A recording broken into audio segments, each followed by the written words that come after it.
15 minutes. Due to some technical glitches, we are running short of time. Now, I would like to request Dr. K. Shankar, Assistant Professor, NGP Arts and Science College, Coimbatore, Tamil Nadu, India, to start his presentation on color as a symbolism of culture in literature. Dr. K. Shankar. Very good afternoon, all of you, esteemed professors. I take this opportunity to present my paper, as also said, color as a symbolism in literature. Before getting into my presentation, I try to extend my heartfelt gratitude and thanks to my fraternity, Professor Dr. Rahman Mahbub, for this giving this opportunity to present and to be a part of this conference. Thank you, Professor.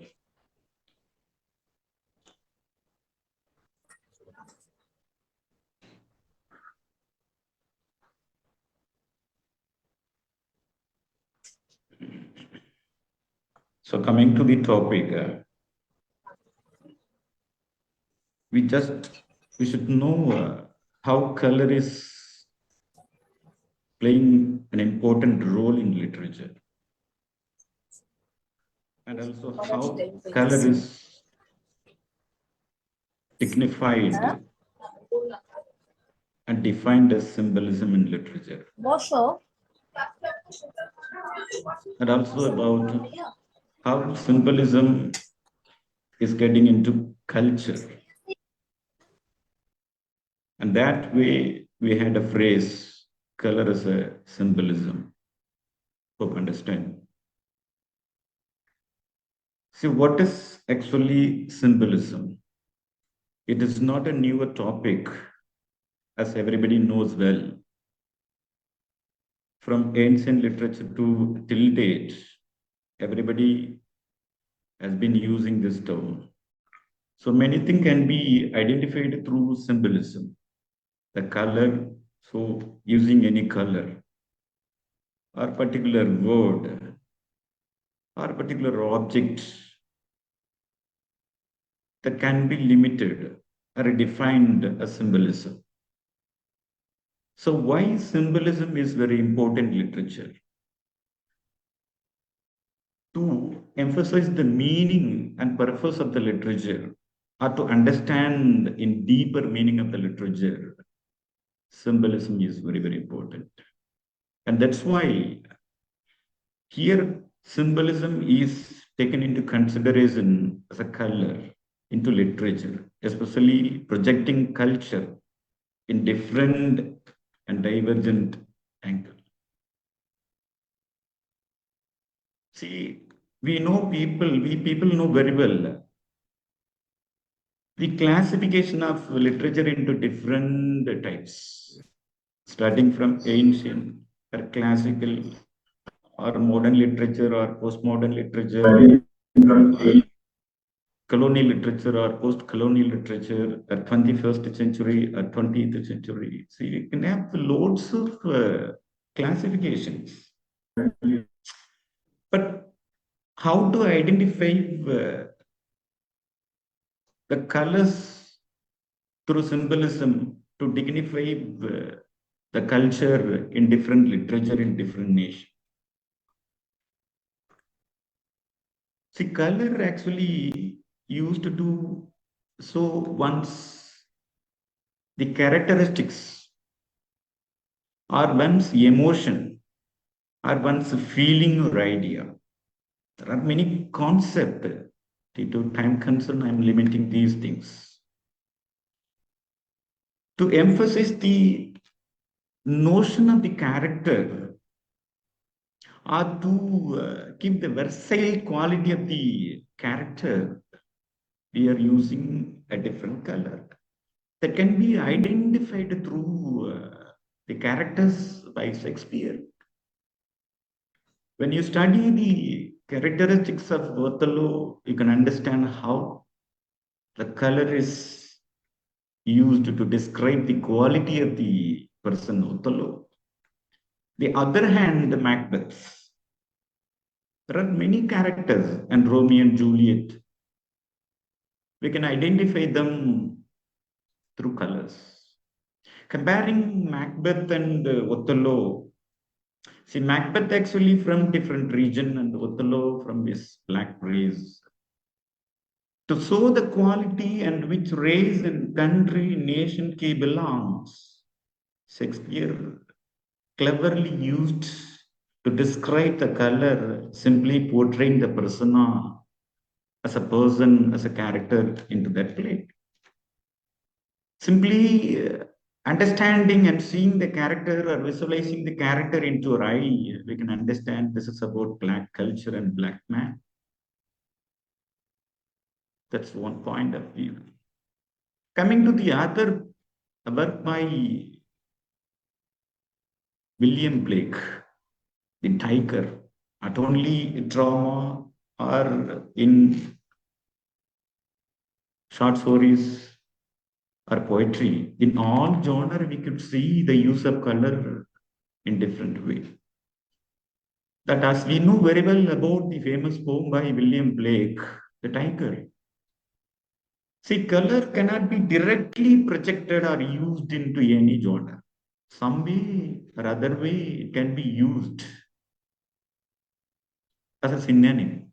For example, when you read the poem by William Blake, The Tiger, he is portraying the tiger's quality simply using a one word, the burning eye. When we see that symbolism, we can understand and imagine the color of the eye. That is it. That is actually the quality of the bird that describes and emphasizes the quality of the object that is projected as the main object or subject into that poem. And coming to the other poet, very famous poet, classical writer, Edmund Spenser, as we people belong to the family of literature, we know very well. The Protholomian. He has used a number of words to describe the quality of his own beloved. See, shadows he used. One word. See, he didn't use like gray color or black color. Rather, he used another word to describe the quality upon which he is describing the persona as a subject into his book. The silver streaming theme, the silver stream river, he is describing the quality and clearness of the river Thames. Through such word usage, we can understand the quality or the beauty of the river Thames. And coming to the other poet, Milton. He used Saturn in different way. Also, he widely described the quality of the Eden garden. Many cases in all 12 books, we can find number of color words to understand the deeper meaning, actually what he wants to portray through this epic. The Saturn once he was explained and described and portrayed by Milton like using the greenish color. The other way he used the another color is violet. Like that he used black and white to describe the quality of the angels, and God he used the white color.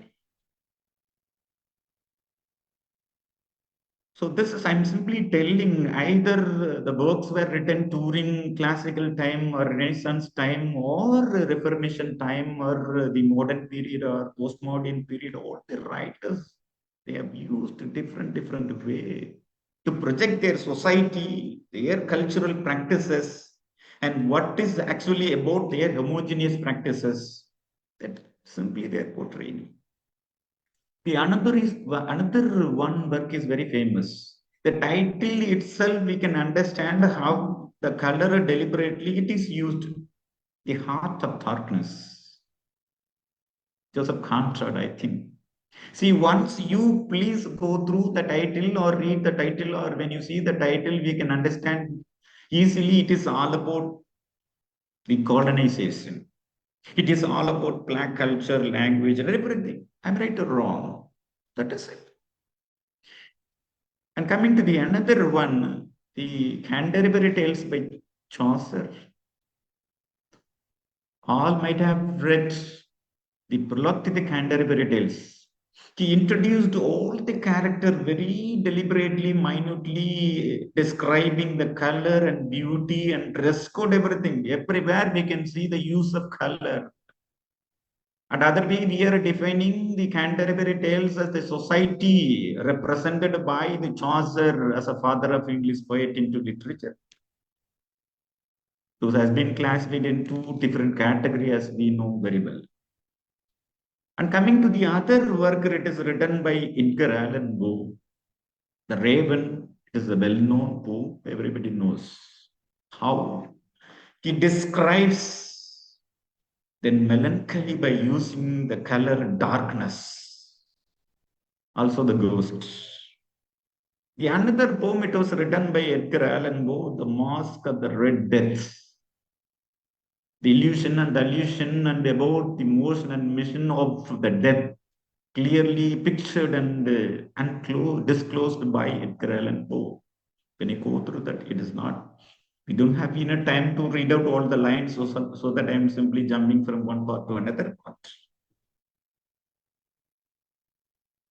And coming to the present day, as we are living in the 21st century, we will very well know about Toni Morrison, his novel Beloved, or The Bluest Eye, Pecola, The Color Purple by Elise Walker, The White Castle. There are different works. Even the Great Catbusy by Fitzgerald, The Life of Bee. There are many novels. An organ from based from Emirates. Is also describing the use of color. When you go through the novels by Argan Famak, he is simply putting all the title, naming, using color. And there are two big segments nowadays. It is emerging. Already one is actually very popular. The other one actually it is getting emerged. You see, we are defining literature in different types, as already I told you, like the black literature and green literature. See, this is actually a pool of literature we are classifying and concluding different genre into that. See, in black literature, there will be many genre.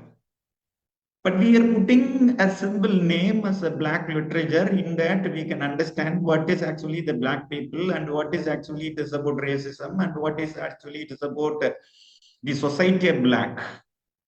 The pioneer of the initiating the black literature in America, the Frederick Chuckles and Harry Chuckle. Those who actually portrayed much in narrating the black and their problems and their homogeneous practices into the black literature. Also the green literature, as nowadays everybody is focusing on it. See, it is not a new topic, but as we people are growing and we see a kind of revolution into the human society. Accordingly, we are naming the old part as a new name. That's what we have. One name is called green literature. See, green literature actually not named previously. During 20th century, we are telling, or 21st century, we are naming that. What is green literature? We have number of writers and poets of even from classics during the period of 18th century or 19th century. The poets like Wordsworth or Shelley or John Keats, already they used ample colors to portray and beautify their poems.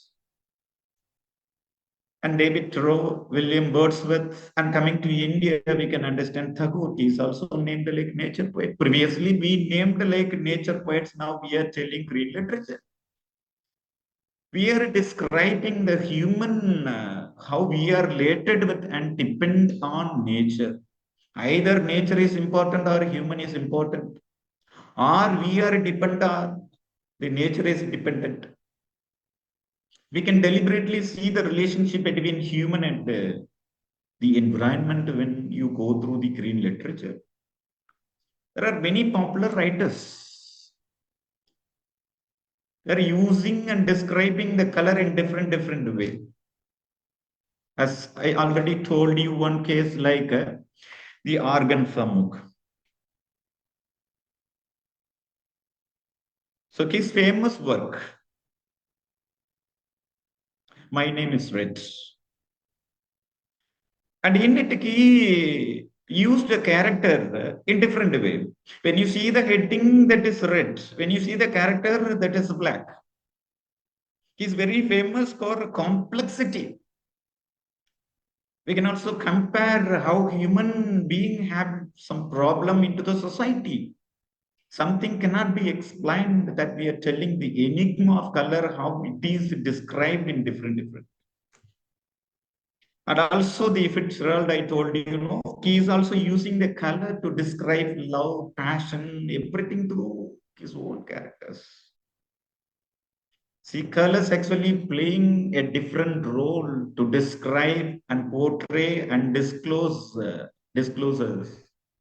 Once the one's culture, language, and their own practices through their Dr. Shankar, please. Yeah, you have 1 more minute. Yeah. yes, sir. Sorry to interrupt. Yeah. I'm going to wind up. Yes. Yeah. That's why I get into deeper into that subject. Thank you, Bruce, sir. So literally we can understand one thing.